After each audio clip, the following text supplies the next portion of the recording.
idol, mag-unboxing tayo dito ng ilaw. So, bumili tayo sa TikTok ng ilaw, no? Habang mura, bili lang ng bili. Marami tayong pera mga idol. Kaya dapat bumili. Yan. So, itong ilaw nga pala na nabili ko mga idol. May free na siya na switch mga idol. No? Tapos, ito yung mismong ilaw niya. Wow.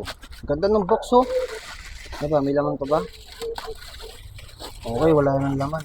So, yun lang yung laman niya sa loob ng plastic. No? So, titingnan natin yung ilaw mga idol.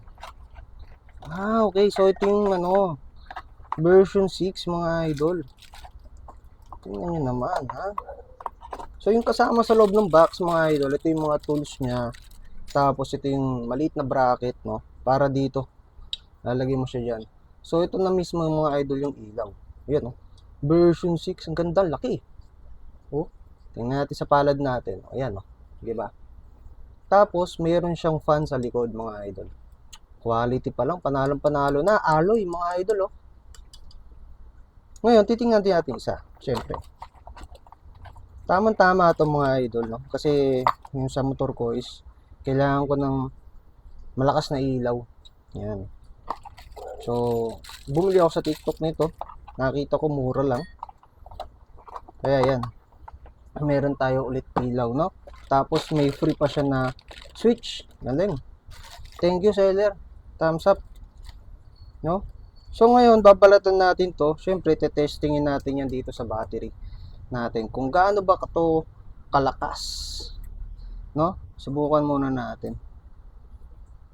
Kung gaano kalakas tong ilaw na to.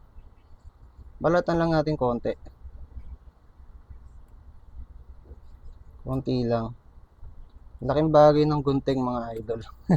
Ang daming trabaho ng gunting. Wala lang tayo pang balat ng mga wire. No? So yan. Tapon natin marumi. Ikot natin.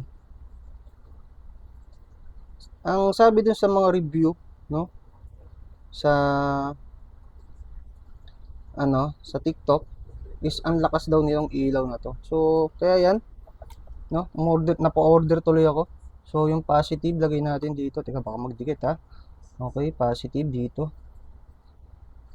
Tapos yung negative dito sa kabila. Ayan. So, okay, tetestingin na natin. Baka magdikit. Teka. Kailangan natin ng sangkalan. Ayan. Testingin natin kung gaano kalakas tong ilaw na to. Sabi nila malakas daw. So yung negative mga idol, ayan, lalagay lang natin dito. Ayan. Balot na natin. Ayan. Para ang hawakan na lang natin is yung, ay, natanggal ko rin. Maliit kasi yung pagkakaano natin ng wire. Pagkakaputol. Ayan. So, yan. Hawakan na lang natin tong positive. So, testingin natin. Uy, ano to? Low beam. Low beam siya, no? Ito, high beam. Wow, ganda. Dalawang color. Dilaw yung low beam. Then, yung high beam niya is puti. Ganda, oh. Pagka pinagsabay, high beam, low beam. Ayan. Lakas. Ganda nito, ha? Oh. Panalong-panalo yung ilaw, mga idol. Sobrang powerful. Lakas, oh. So, mga idol, kung mahina rin yung ilaw ng motor mo, no? Mag-iiwan na lang ako ng link sa ibaba ng video natin.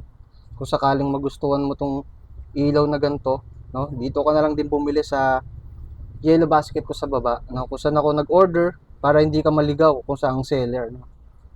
So, thumbs up sa seller. Thank you. Ang ganda nitong ilaw na nabili ko, mga idol. Panalo.